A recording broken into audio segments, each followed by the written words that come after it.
Welcome everyone. Oki, Nistu Anagok Mamiat Sikamiaki. My name is Helen Augare Carlson. My Blackfoot name is Magpie Woman. It was given to me by the late Leopard at the Ukan. I was one of the helpers with the one sitting holy and in that throughout the ceremony, all the ladies he had nicknamed, given them nicknames. And when we finished, we were packing up camp, and he said, now when you come up, he said, you come to my camp, you come see me, you come and visit, and don't be shy, because I'm real shy.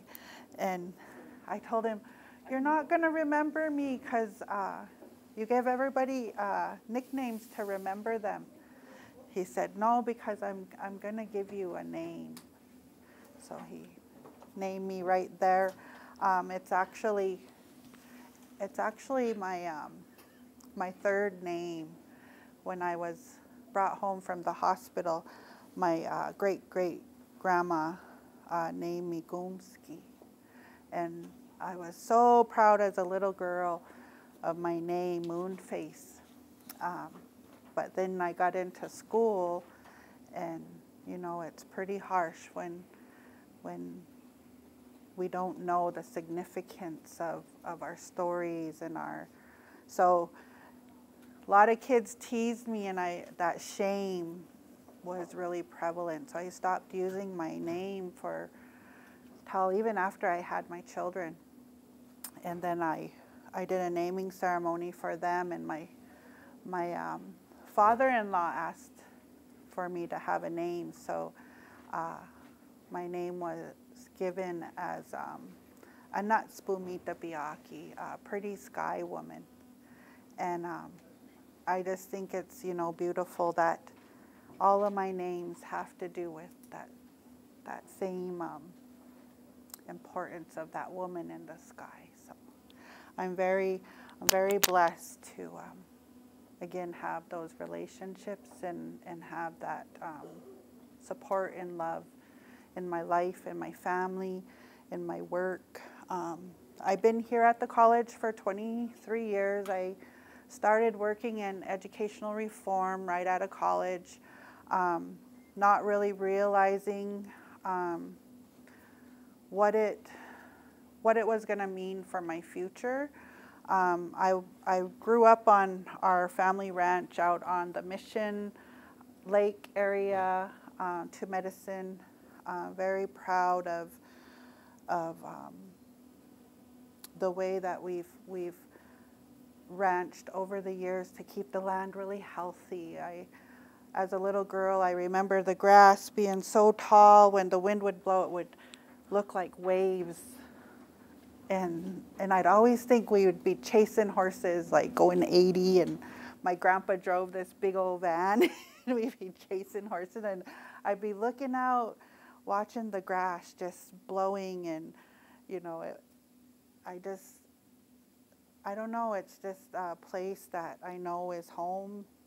It's always going to be home. And now that I have grandchildren, that's been one of my investments in my family and myself is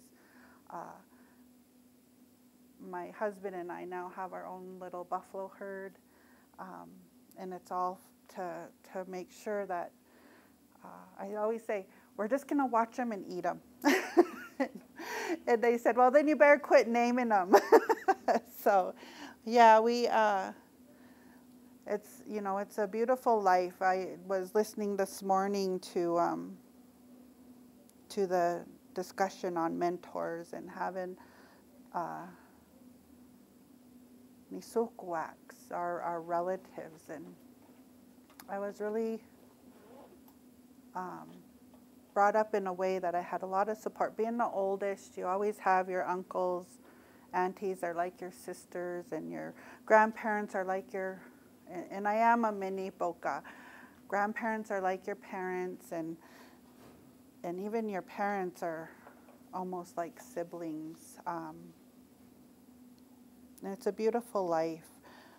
I think with that support, it allows you to build trust and have relationships where that's not always, not everybody has that blessing. So I always acknowledge, you know, all the people who have come through my life, Native and non-Native, to help nurture my thinking and inspire my vision. I'm just real thankful, because without that guidance and that support, we can't flourish. We can't, like, our people know that we did, everything was communal. And how do we get back to that? So Piikani Studies was established in the 80s. So the community college was accredited in, I think it was 78. We used to be a satellite campus under the Flathead Community College, which is in Kalispell. But then we got our own accreditation. We're part of the AHEC consortium. And we're accredited now through Northwest accreditation. I think, you know, I went off to college thinking I was one of the top students in my class, wanting to just be off the reservation, thinking that, you know, there's a whole world out there to explore. But when I got to MSU Bozeman, I had a scholarship in chemical engineering. And when I got into those courses, I was one of two Native students there. And two, I stayed in the dorms. I wanted that experience. And of course, my parents were like, okay, well, you're staying in the all-girls dorm. And that was an experience in itself, because I'm not really good with girl drama. So it was like, I learned a lot. I learned a lot socially, and that was my learning curve, to really, again, be grateful and appreciative of my community. And I realized I need to go home. I need to go home, and I need to learn my own identity.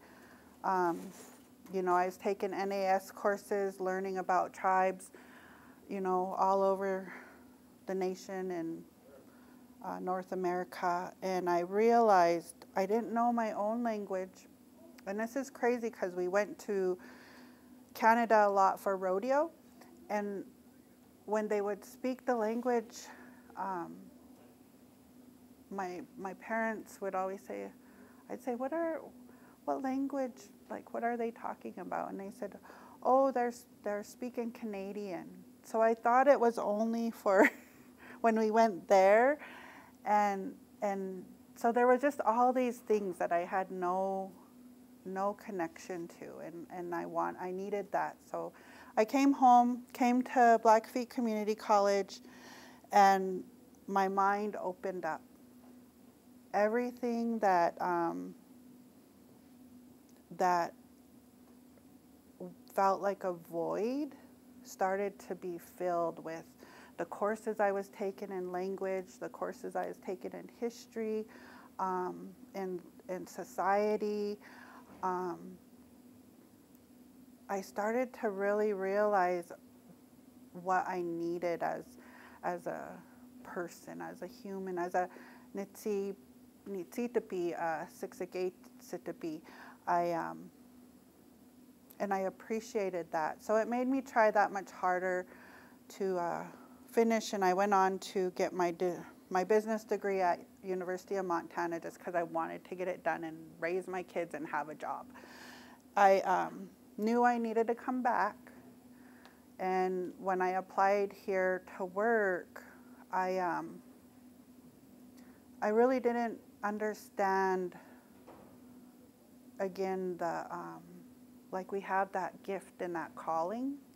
And so that's where that journey started, was as a professional. With the Rural Systemic Initiative, we did a lot of projects that working with lead teachers who were our steering committee and said, okay, we want to do outdoor classroom. We want to get the kids out on the land. We want to have more language in our classrooms. We want, like, they were just all this wish list of things that they wanted to teach in their classroom. And then we had groups of parents who were saying, you know, we want our kids to be learning about the stories. We want them to be learning the songs, the language. And so we started doing conferences and professional development for teachers. And a lot of that work was, how do we change a system? How do you begin to think about, just again, reflecting on this morning's talk, when we think of our worldview and getting back to what is real to us, there's transitions there because we're so assimilated to that Western system and being in that box. And you know, for generations we were told this is how you do it. This is, even by BIA, we're just told this is how it is. And for me, it was really enlightening to study different models of change and that process and really address fear and how do we approach change without intimidation. And so, and courage, right? Courage, being able to be courageous and brave to speak to that. And so there's several, so this is in our stories, and I'll go through it a little bit more, but we don't separate the sky and the earth. We know we come from the stars, napi natusi, kipidaki, gukomiki sum, ebitsawatsis, and sakumi tabiks, the land beings. And so our people, when you look at our traditional territory, from the North Saskatchewan River to the Yellowstone, both of those are Bunaka. To us, they're the Elk River. And everything in our territory, we have the effigies marking the land, guiding us in various ways. And so in this project, this was an activity that we did to help the younger generations understand the magnitude of protecting Badger to Medicine. And in Badger to Medicine, there was all of these oil leases for drilling that were issued in the 70s. And so there was this huge initiative taken up by elders and NGOs partnering together to fight this battle against, to cancel these leases and Badger to Medicine. And a lot of work was being done, but a lot of the young people, including myself, and one of the reasons we did it was we didn't have the information to the community. So we went around, and if you see in here, these are all the little Head Start kids. We have the public schools, the private schools, Heart Butte, East Glacier, and then our tribal college students. And what we did is we created an effigy out of ourselves to make the statement that, again, Baksakwi, he represents that symbol of protection. And so we would go to the schools and we'd tell them the stories of the hunting and camping and different activities using the gathering of this area and the significance of Feather Woman Mountain, and Morning Star is back there, and just how significant the area is, why we want to protect it. And so we had a lot of support for that project, over 300 and some participants, and you know, now moving forward, I think, what was it, 3 years ago, the leases were canceled, and then they popped up again. Well, 1 or 2 popped up again, and now they're just done with. So you know, there's, by creating capacity amongst ourselves, by unifying our generations of people, we then build that camaraderie to continue to fight those battles that need to be fought, and to be brave, and to have the knowledge. When they say igakima, they're really meaning be wise. Like we say, try hard, but it's really try hard to be wise. Like gain wisdom, be wise.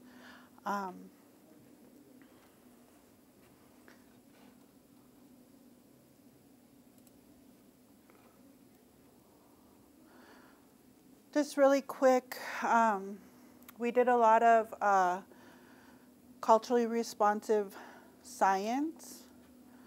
And this is, so we did vision projects, and this is our logo.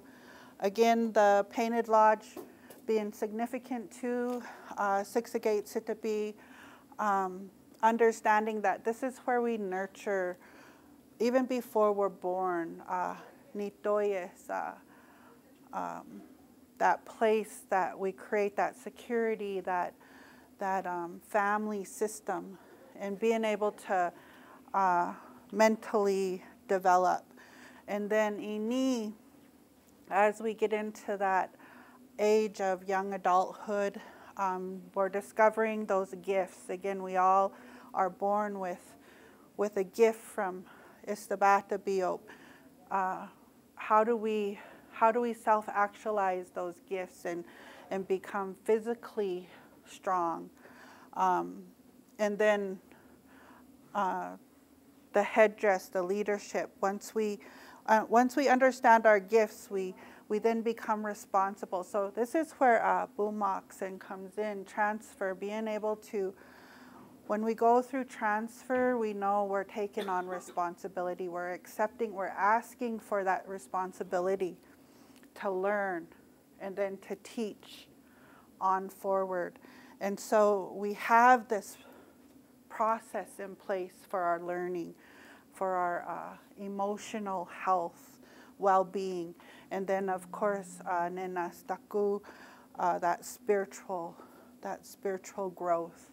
And all of these areas help us to be matapi, that full human, that our elders, they talk about, you know, we're just trying all of our life to be a good person, to be a full human person. And so we're the pitiful ones, right? We're the ones who, the animals and the birds, they're always, the land, they're always teaching us. And so our youth, again, are our investment. They're the ones that we nurture and we share this knowledge with, and we help them build that inquiry that they need to be wise, to ask those questions and throughout their life, to not be shame or afraid to explore new ideas. We're very intelligent. When you think about Sixagate Sitapi, you can pretty much find them anywhere in North America. They're going to be doing something really big. You hear our people's names all over United States and Canada doing really big things in science and social work and all these areas. But again, the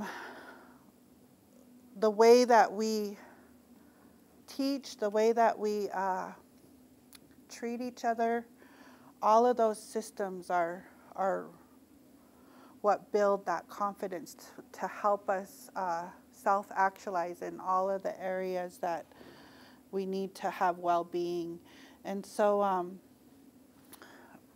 we started doing after school and summer programs as a means of that informal education, so that students could learn to take control of their own learning, to become lifelong learners, to know that we're pursuing knowledge on our own. We're not just in a system that's telling us that you need to do this, this, and this. We're going through school, but to be able to think outside of that and explore the questions that we have. And again, when we think about our worldview and Gitawats and the land and how it speaks to us and how all these other relationships with the land, with Sakumi the beaks, Spumi the beaks, Soyi the beaks, how all those relationships contribute to being wise, to being who we are in following that path, building that path to success. But it's what we learn through that is it's like time, the factor of time, like everybody is on their own path. And so these programs were 6 weeks long. We didn't just do like a 3-day camp or a 4-day camp. We did 6 weeks of programming with after school and summer. And we found that to be and we did it family orientation and family conclusion. So parents were telling us, you know, this is what you need to incorporate in this week, and they were giving us feedback. But we found that the retention, and we have several even of our field center families in here who can testify that their experience in this type of programming benefited them as they went through their academic careers and gaining access to our language and our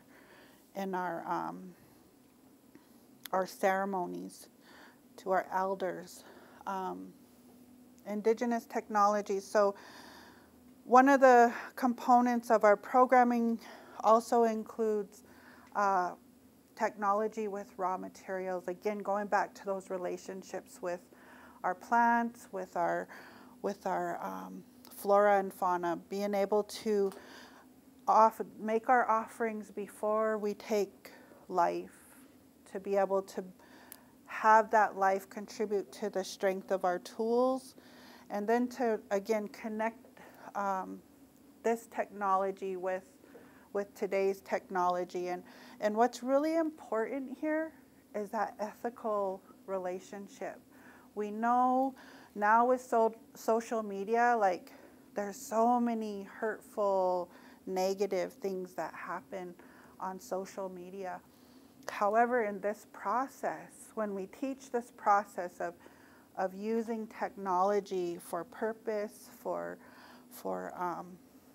prosperity, and as a collective, we're embedding back those ethics into technology, where now our students can use these new tools and think about the impacts that it's going to have. So right now, AI is a real big topic in technology, and I always think it's going to be their generation to come to understand, just like he said this morning, how did he put it? Corporate America will try to make their business human-like, but they won't consider that mountain to have a life. And so, again, I always think, you know, the generations to come, their world is filled with opportunity, how can they use our worldview to keep that balance in their lifetime? Experiential learning on the land, being able to connect our students to place through story. I talked a little bit about Feather Woman Mountain. You know, we have all these places around Gitawats and throughout our lands that have stories or have connection. And so being able, and you heard Windy, old chief, talk about songs. Songs and sign language are another component of having that relationship to place. And so, again, being able to take our students out and be all engaged, so using all your senses to be in a place, to absorb the energy from that place, and to really, again, allow yourself to learn from that place, just as our ancestors have done. And not just on the reservation, but throughout. So again, going back to relationships, because the people who now live here in our territory, they need to realize and acknowledge that this place has original language, it has original thought, it has its own story, its own origin. And only us as Siksikaitsitabi can teach them that. And even if it's just teaching them the very foundations of that understanding, I mean, they'll learn languages. People will go out and learn all languages across the world. But if we're not ready to teach them Nitsipoisin, then we're not only hurting ourselves, but we're hurting our next generations who are trying to bring it back. Because again, we have to create those pathways for them to use it, for us to use our language and have good relationships across the territory. Access. So when I think of going to these places, and I'll give you the example of Bear Gulch. It's now it's owned by a private owner, and they're good. I've heard elders who go there and they're treated really well. Same with Blacktail Cave, you know, these places that have our writings, our symbols, our pictographs, our petroglyphs, and very spiritual places. But to have access to them now, we have to be able to have good relationships. So how do we build that? And again, being able to self-actualize in our own well-being will create that lifelong learning and help build that full person to have those relationships and to navigate these systems that now, because I always, and I don't say worry, but I feel really bad that it's like we're being erased from our territory. And the way that when even other tribal communities who are now, and I'll just talk about Montana, but when we made treaty and we all agreed to live peacefully in this area, that's us, that's Siksikaitsitabi being generous, that's our kindness, that's our heart. And our leaders today will still say, we've always taken care of you. We've always, and our elders will say, we're not stingy with our knowledge. So there's all these affirmations and these support statements. However, as our older generations move on and those stories aren't told anymore, those songs aren't sung anymore, those other tribes forget. And so I'll just give you a really quick example. In Fort Peck, which is our farthest in the eastern part of the territory, an elder told me at a meeting, I was doing the same presentation, and I was talking about the medicine wheels, which, you know, I couldn't think of the word yesterday when we were visiting, but like pan-Indian. Our elders will say, oh, medicine wheel is a pan-Indian term, like they just kind of use it freely. But for us, those circles are sacred circles. They all have different purposes of whether it's traveling, whether it's aligning with the stars, whether it's burial sites, then they name all these different things. But they said also offering sites. So on that eastern and even on our western borders, and they're not like they're blurred, yeah, they're not, we don't have just straight line borders, but I was talking about how the elder said, well, when other tribes would come in to hunt the buffalo, we would have these offering sites, and they would leave gifts so that they were showing they were coming in peace, and we would trade and we would have a good relationship. They would come and hunt what they needed, and that was their offering to say they weren't going to take more than they needed. And so they would go back and forth using that process.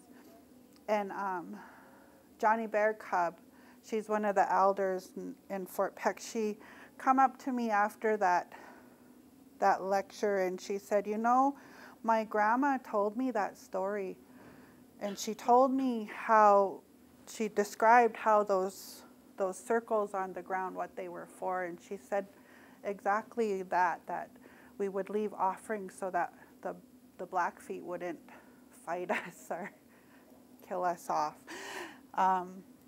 And she said, but we don't tell those stories, like our people don't know that.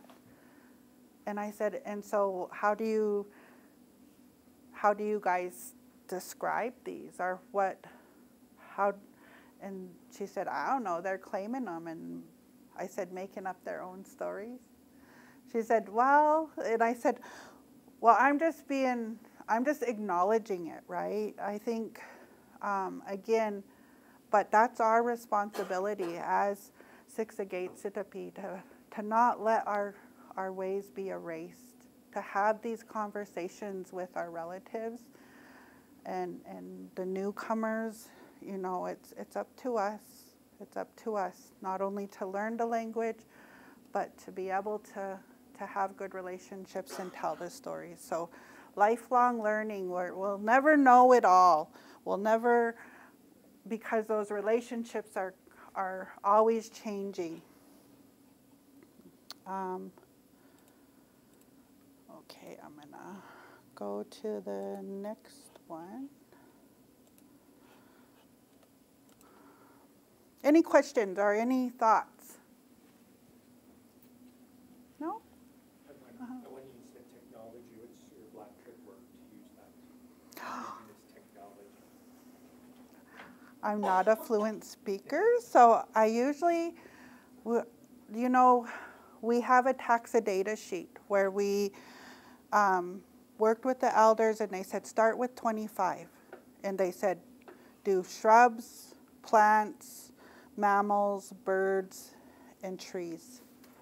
And so we had 5 of each, and then we just grew that list out. So again, when we start with the relationship with whether it's the plant or the animal skin or even just the indicator like the scat or whatnot, we're really looking at the land first and how they're using the land. And then being able to say, okay, now from the story, like say the story of Scarface tells us Apis comes from when he came back. Like he made his journey and all those gifts were laid out, but he stayed focused, right? And so when he come back with all that knowledge. Same with Suwasaki, when she went up and she learned all of that knowledge that Spumita Peaks were teaching her while she was there, and then she came back and she brought that Okan, the medicine lodge, back to us. But all of how we build that, what we do in that ceremony, really, again, that's all embedded in there, right? That's all embedded in how we build our tools, why we build them. But the most important thing is that whether it's the willow, whether it's the rock, they're giving their life for us to, they're taking pity on us. So understanding ethically. But those are definitely things that we need to develop, right? How do we explain this in Blackfoot? And I think our elders could do that for us if we specifically gathered and said, okay, this is a question. And Leon, that's what they're seeking to do is have these gatherings where now we build out that language course, our curriculum to align with our knowledge system.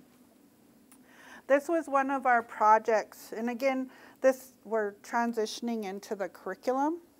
We did this project in 2000, we started it in 2000, and we learned about systemic reform, and the teachers said this is what we want to teach and get training on. But then we realized, okay, we have Western curriculum in the schools. We're going to have to develop standards. So they have science standards, English standards, math standards. So between all of the districts on the reservation, we said, well, let's just align their curriculum. And then it became, well, no, let's have our own standards. If we're really going to help nurture our six gates to be worldview and our thoughts, our thought system, our understanding, then we need to support it. We need to have standards that will encourage that in the classroom, in the community, in the students learning themselves, and in the teachers delivering it. And so we had the purpose. We set out to develop our facilitators who then guided that process. So we trained the facilitators. We had community leaders such as the Junos, Carol and Stan Juno, Daryl Kipp, Gloria Wilkinson, Marvin Weatherwax and Leah Whitford, Miss Beaksy, Diana Bird.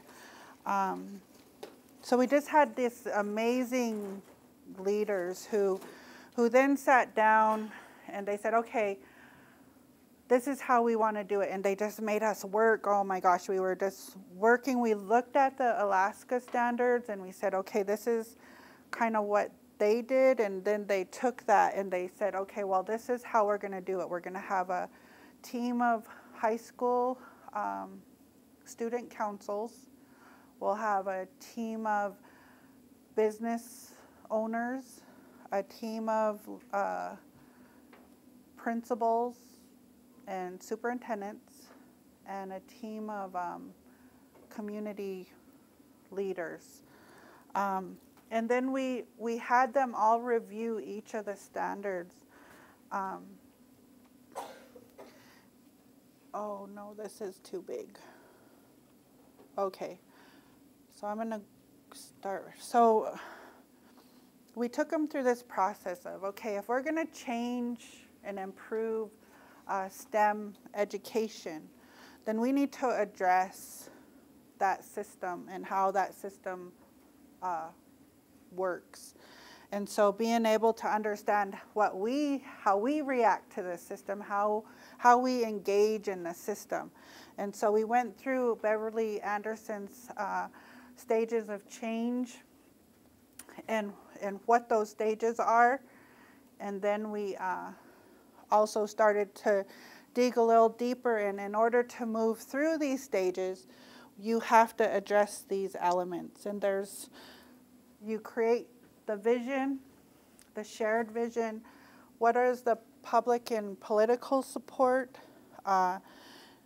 who are we going to network, who needs to be at the table, and what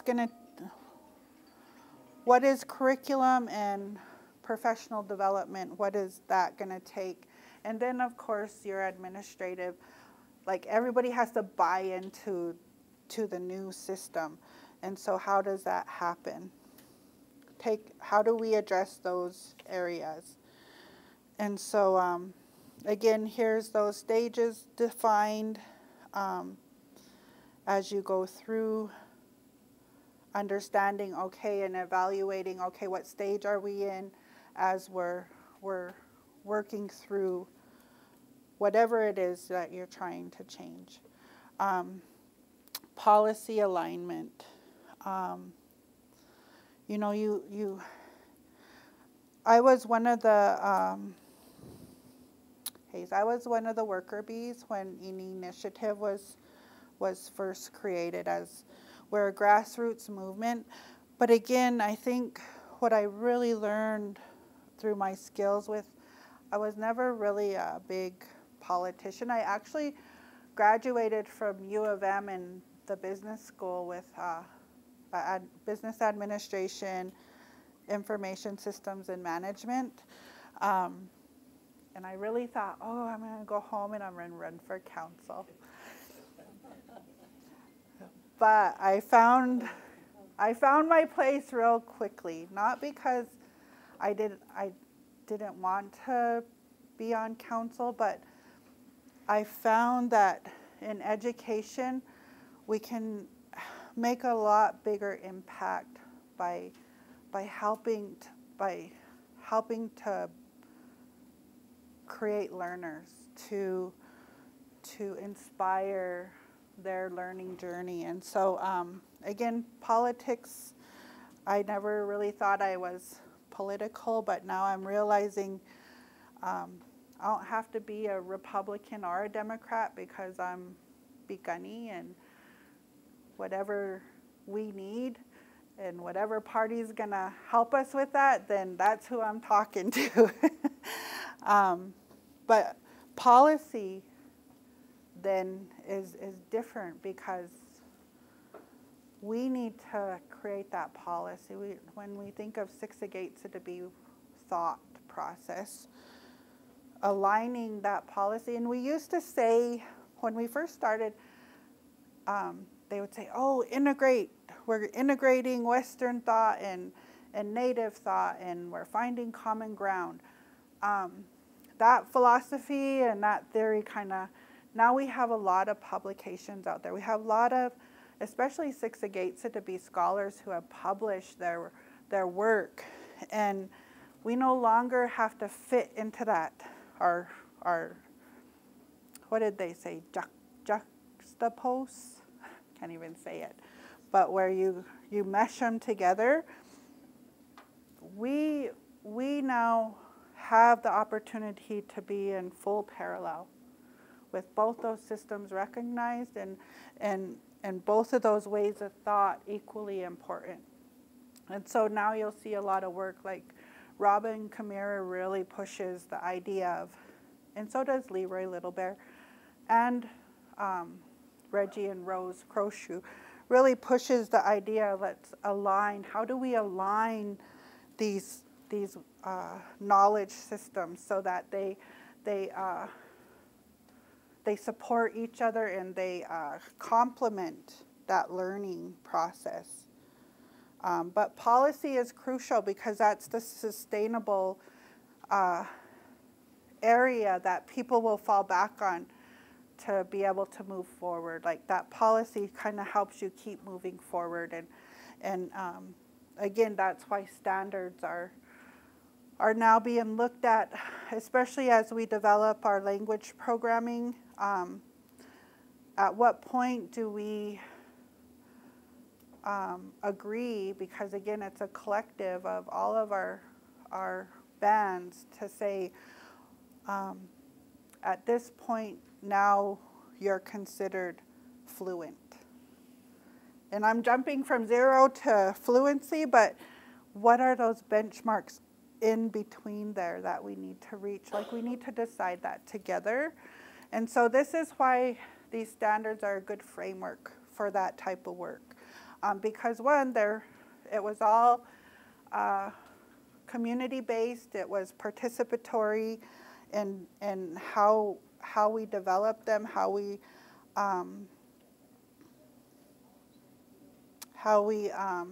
worked with all of these different committees to say, okay, this is what's important for the students, this is what's important for the teachers, this is what's important for the community to support, and this is what's important for that our elders are saying, you need to do this. This needs to be included. And so, again, I talked about the facilitators. We did the seminar. We got everybody's input on all of the 4 sets of standards. And then I wanted to talk a little bit, and I thought I had a scanned copy, but we updated the Piikani Code of Education. This code includes, it identifies really particular, what do I want to call them? Areas of inclusion for education. So one that's listed in there is eminent scholars, and it kind of tells us, and this is how we this is the importance of eminent scholars. And so in this process, we updated this Piikani Code. It was written by Marlene Bearwalters in 1991. It sat on a shelf in the tribal documents for over 10 years till we started this process with the standards, and we pulled it out of the documents, and we went through it, and we said, okay, let's update this, and then let's again go through this process of identifying how do we uphold this code of education. Then we presented back out to the community. And we came up with a new vision of how are we going to support one another to do this work, because again, there's it's going to take the collective, it's going to take buy-in. And so we would work with different departments, different, like we had some of the students go to the local grocery stores and say, would you be open to labeling your aisles in Blackfoot, or putting Blackfoot on your store names? And we went to transportation, would you be interested in, and this is funny because I said, would you be interested in naming the streets in Blackfoot? And they said, we don't even have names yet. Like, there was so much development still to be done. So the real beauty, again, is the standards, the way that they're developed. So the students, you'll see here, have a set of standards, and everyone agrees, okay, students are responsible for this, to be culturally responsive in their way of learning. They need access to this. They need to pursue this. How do we support them? So the other standards, then, and I'll pull up that, The other, oh no, I didn't. Sorry, I'm gonna have to open this. The other 3 standards.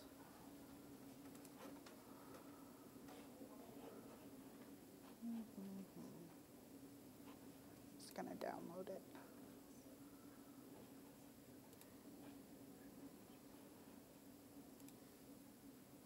You guys see that okay?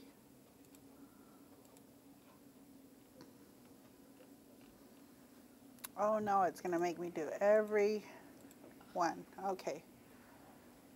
So like this, the 100s are you saw the really quick one for the students. So when we say the student standards are this for learning, then we're also saying educators now will support the students by living up to these standards. And so it was so exciting to watch all of the participants like grow through this process, and they would just get really excited on thinking through how do we explain this and help help support that process of learning. And when we think of implementation, it was all about putting it in action throughout the community. And so again, there's several pieces to it. And then it gives you 1, 2, 3, 4 of how you do that. So there's the standard, and then it's listed on how it's carried out. Same with education programs and institutions. So this is your schools. This is any programs that address education, Head Start. And so these are the standards for the institution as they support those teachers, because we know we have to, in our institutions, support the ones who are delivering the education. And then community, so being able, and this is where we got hung up, because the school boards adopted the standards, and this was before Indian Ed for All. These came out like a year and a half before the legislation, but this is where we got hung up, because we went back to the council and we said, okay, you guys did the resolution, we passed the standards, now we need funding to go out and work with the community to help them build this network of support for teachers, students, and schools. And we weren't, there just wasn't funding for allocation. So that's been since 2006, and now it's timely. So these are the types of projects that, again, when we think about Piikani Studies, when we think about our tribal colleges and how we develop curriculum, how that curriculum impacts the community and our relatives beyond our communities. This is that really core basis of the value for the learning, the value for the knowledge, the ethical responsibility. And so boom oxen falls in here. And one of the things that in our community, that me as an instructor, even when I teach classes, here in our community, like because of historical trauma, because of trust issues, we have a real challenge between transferred rights, transferred knowledge, and people who are fluent, who have lived through experience, and vice versa. Like those are conversations that we have. And I'm finding more and more that we're starting to come together and be able to talk more openly about things. But again, those are the challenges when we think of building these curricula. Like we brought up the writing. How are we going to write it? Well, we're not even there yet. Like Marvin Weatherwax says, we're not even there yet. So let's not fight over that. Let's just spell it how you hear it and be open to however people, whether the schools are using that or whether, you know, we're using Don France or if they're just thinking of the sound system and spelling it. Let's just get them speaking it. That's where we're at. Let's start with where we're at, and we'll build out from there. And so, again, I think being able to really bring people together and have an honest conversation, like we don't want to create division. So one of the things that we deal with right now is the Class 7 certification, where teachers can receive their Class 7 certification from the Office of Instruction, but it goes through the council. They leave that authority up to the council. So now council's asking us as an institution, can you create this process and be the certifying authority that we can then say, okay, yeah, we know this person has gone through training, they've taken steps, they've done hours of learning. But there's also those who are fluent, who have knowledge. So we're exploring all of this right now. We're also in the process of, in our workforce programs, looking at, we just are getting our meat processing facility completed, and we'll have a bison caretaker certificate that we want to offer.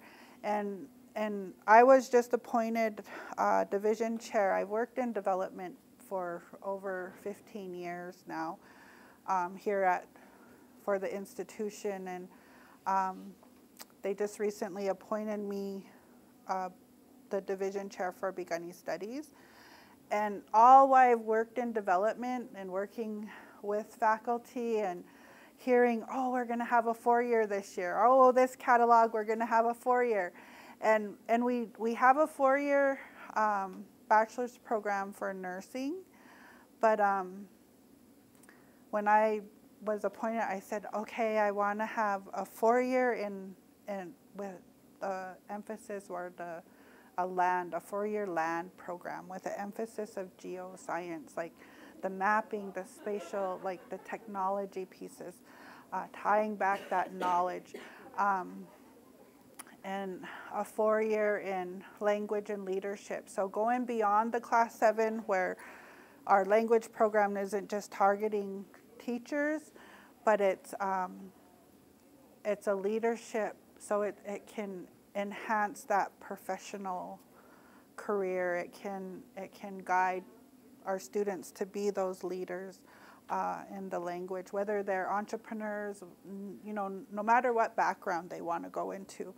And then the third one being community wellness, prevention of disease, prevention of addiction, and prevention of violence. And how do we build a program like that that's going to be about our well-being, coming together and nurturing this knowledge so that we have a well-being, and we can take that back out as professionals to the community and help these programs that are funded for suicide and community health to really help them with those tools. Because what we keep hearing, and this is just really our how important the language is and the integrity that we hold for the language is, oh, I did Piikani 1, I did foundations, and now I want to register for intermediate, but I'm just not confident in Piikani 1. Can I take it again? So that's, again, why that sequencing is important. I think our people, they have a real, they hold the language so high.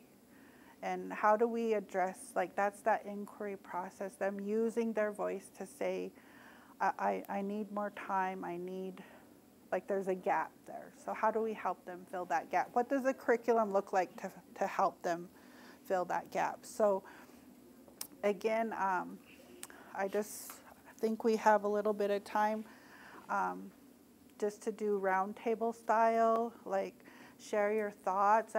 I'm glad we have the recording here because we'll take your feedback and really take it into consideration as we continue to work with our advisory boards and with our curriculum teams to include those thoughts and be able to build this together. So I'll just open it up to any ideas or anything that kind of popped out to you.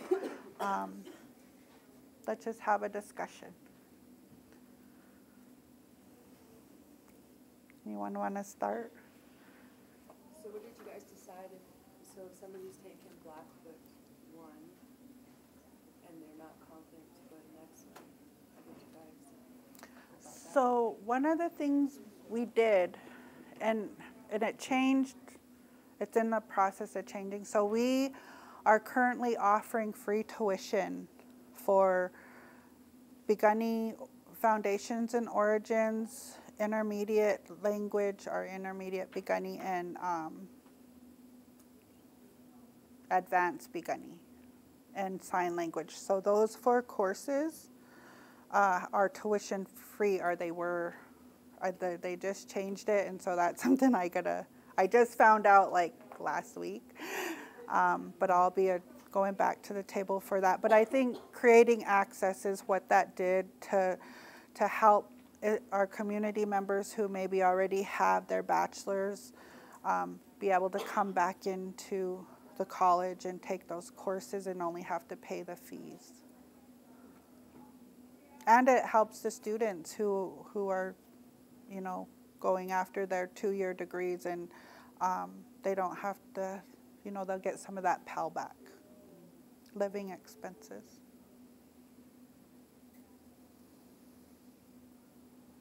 Do you have an idea on any thoughts on how we could address it? I would think maybe dividing it up from basic words that we use every day, like hello, my name is, my parents are, to moving it up to another level with more like into sentences, and then to conversations, moving it up level by level like that. Because it's too much to learn. Yeah. All at once, and then be able to move on. We did throw out some ideas in this summer program that we're offering. So we have dual enrollment. So these are some of our dual enrollment students, and then we have our adult learners who are registered as well. But we put on the board, and we just asked them, like the first week of class, what are some of the learning goals that you have for these classes? So we just collectively wrote like 5. And so those are the ones that we repeat every day. So it was like introduction of myself, a prayer. What else did we have on there, Melissa? Oh, sound system. Yeah. Oh, they wanted to do smudge every day. I think those were the 4. And yeah, like how to introduce yourself. Mm-hmm. What is the sound system? So how does each sound? Oh, like Yeah. 2 A's, 2 Mm-hmm. Okay. Mm-hmm. Versus 1. Yeah. Okay. And then if you guys have questions, please speak up, because she's the only one who's mine. I'll take your hey. Yeah, right. Any other thoughts? Don't be shy. Go ahead, Leon. Okay, yeah, so I have a couple questions. Like, how many courses are in Piikani Studies? Also, like, do you have a certificate? Like back home in Alberta, we have a certificate is 1 year, and a diploma is 2 years in Siksika knowledge, eh? Mm-hmm. So I just kind of want to know if something's equivalent here. I don't know if they use the term certificate or diploma. Okay, so we this is our new catalog that'll be coming out. So So we have 2 years, 2-year catalog, 24 to 26. And that'll be printed, but this curriculum has been approved. These are the learning outcomes. So it's, how many credits total?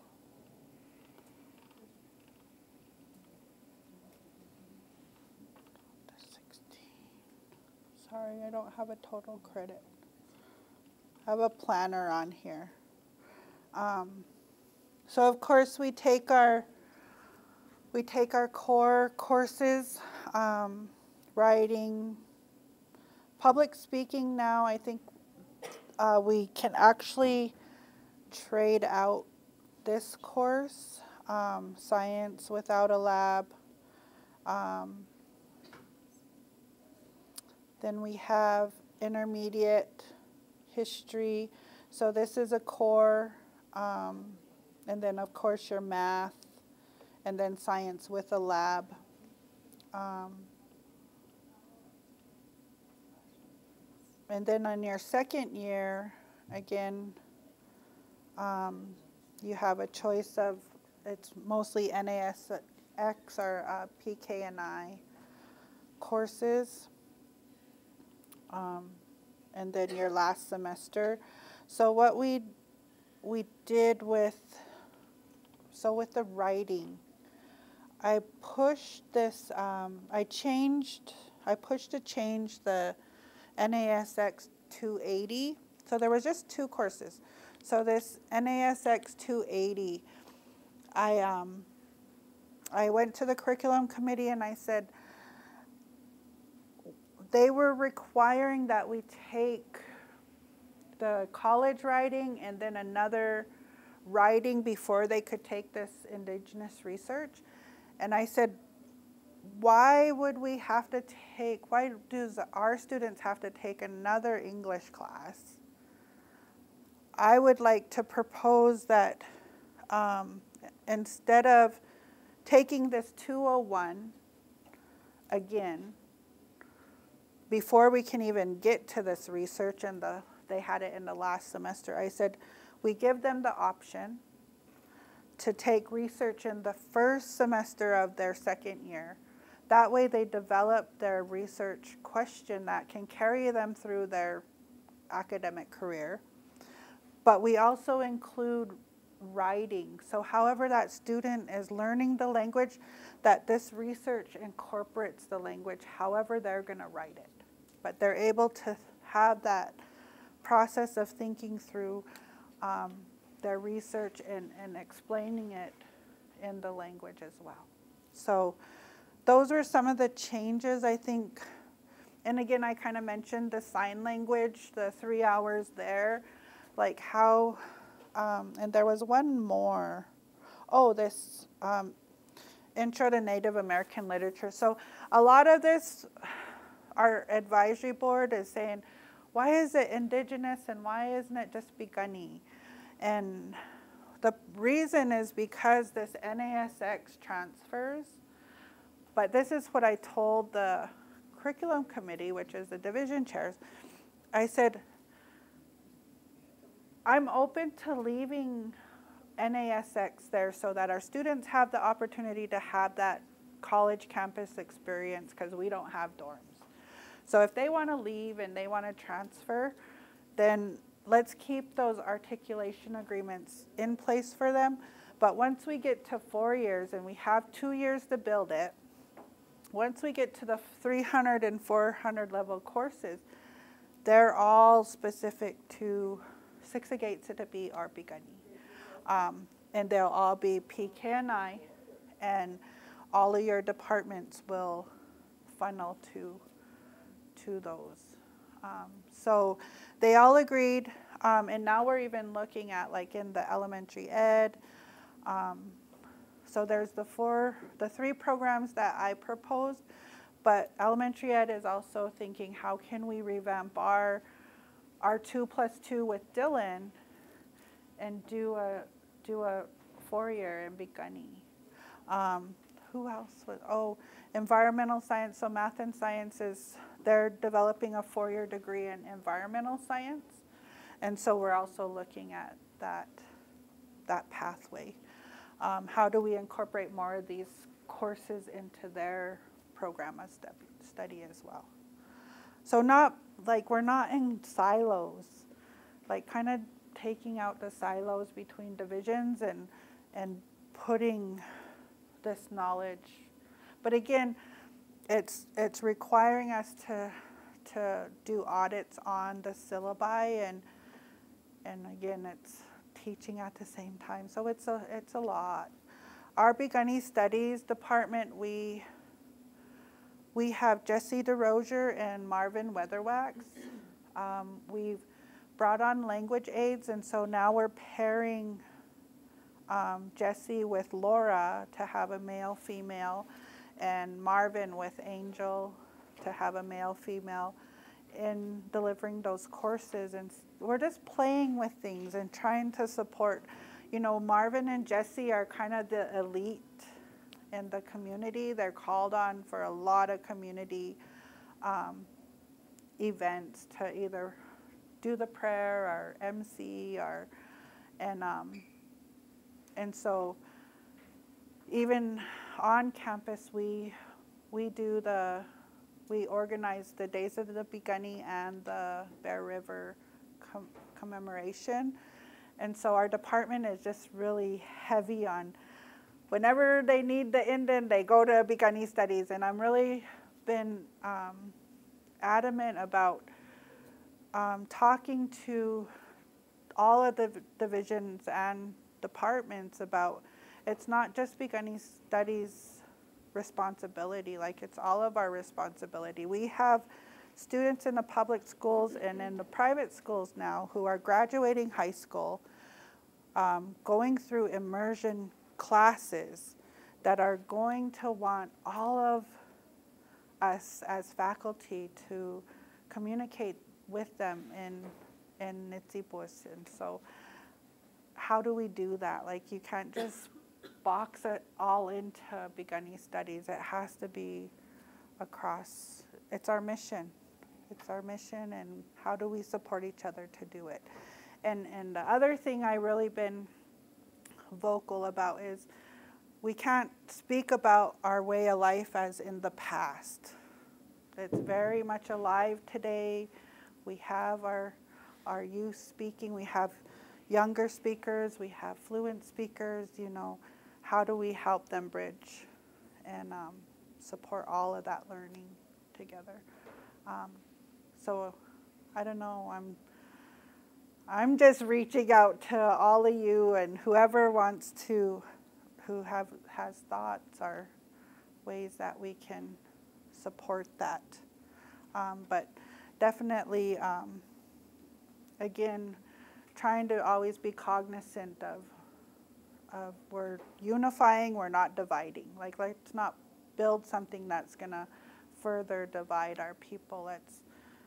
Let's build a vision that we all understand that can move us forward together. So yeah, this Native American literature, again, I added an emphasis in there that we'll be looking at not only Native writers, but also scholars who have published articles and poems or, you know, whatever pieces of work that come from us as Six Agates, to be really helping to expose our students to our scholars who have published it, and also our partners. So we have a lot of projects in the community who have outside partners and outside scholars who come in to do research, and you'll see that throughout the next 2 days. But in our partnerships, we really push that we're co-authoring the articles that they're publishing. And again, we had a discussion on intellectual property rights, but how do we do that together? And so even if it's our first year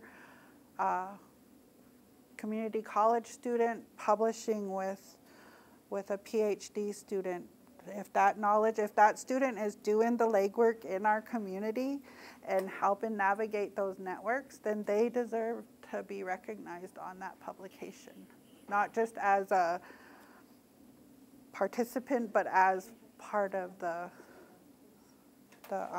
authorship.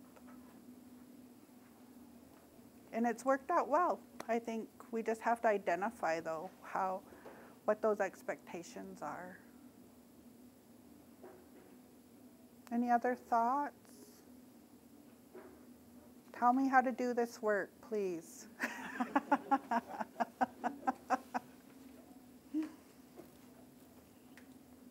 So this is our this is the 2-year. We also have, I mentioned the, we have a minor. And again, this is 15 credits, so you already have your core classes taken care of most of the time. And then you take your language, your 9 credits of language, and then you can have any two courses or 6 credits to choose from. And this one here too, so this is another conversation. I didn't realize this till I start doing kind of going over all the program planners, but no matter what division or what major our students choose when they come in, they all have to take a certain amount of Piikani Studies credits. So what I realized is I start telling them, okay, why aren't all the divisions encouraging our students to do a minor in Piikani Studies? Because it's actually only like 9 credits more. It's like 3 classes more. So I think there were just things that we didn't really see or communicate with each other. So now a lot of them are like, oh yeah, you're really close to a minor. You might as well just take a few more courses like the summer and get that minor done. And then this is the one that's not accredited, but this is the one we're working on with the tribe for the 1-year certificate, which really does focus on that Class 7 certificate. We're coming up with that process together with we have a steering committee that's made up of administration in the schools, and they're going to decide on who that, we don't know what we're going to call them, but the committee that does the final assessment. And so again, standards, benchmarks, and assessment. How do we do that and be consistent? Because again, as we get more speakers coming out of the schools, that also has to be adaptable. But this certificate is 30 credits, so it's very intensive. I looked at it and I was like, if I was a full-time teacher trying to do 30 credits in a year, like, I don't know, that's a lot. So, but that's the way it was. But I'd love to change this. That's why I was saying if we could even take philosophy, because you can't really learn the language without understanding the philosophy or immersing the philosophy, and then had a learning objective for the sign language embedded in the syllabi as well. Yeah, and we have this other course that is, and so what I did also is I had Justine go back through the different catalogs in the past and look at some of those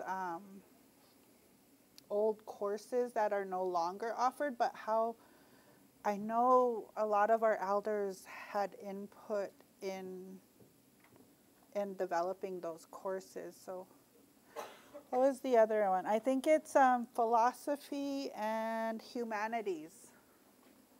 There's Indigenous philosophy, 3 credits, and Indigenous humanities, 3 credits. So how does that look? Go ahead. I was just curious,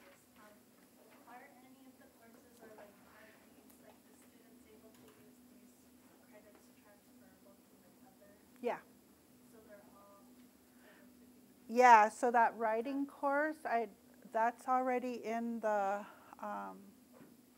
there's like 3 that are, so we had an articulation agreement with the NAS at University of Montana, but now most of these will transfer to the University of Montana system or the Montana State system. So, but there is no like formal, I think the formal articulation agreement is up.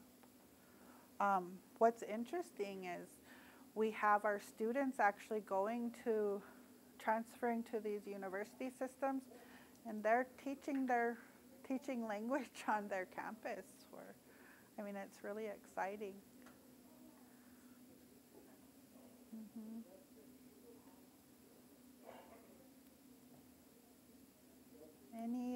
Any other thoughts? Come on, I didn't do that good.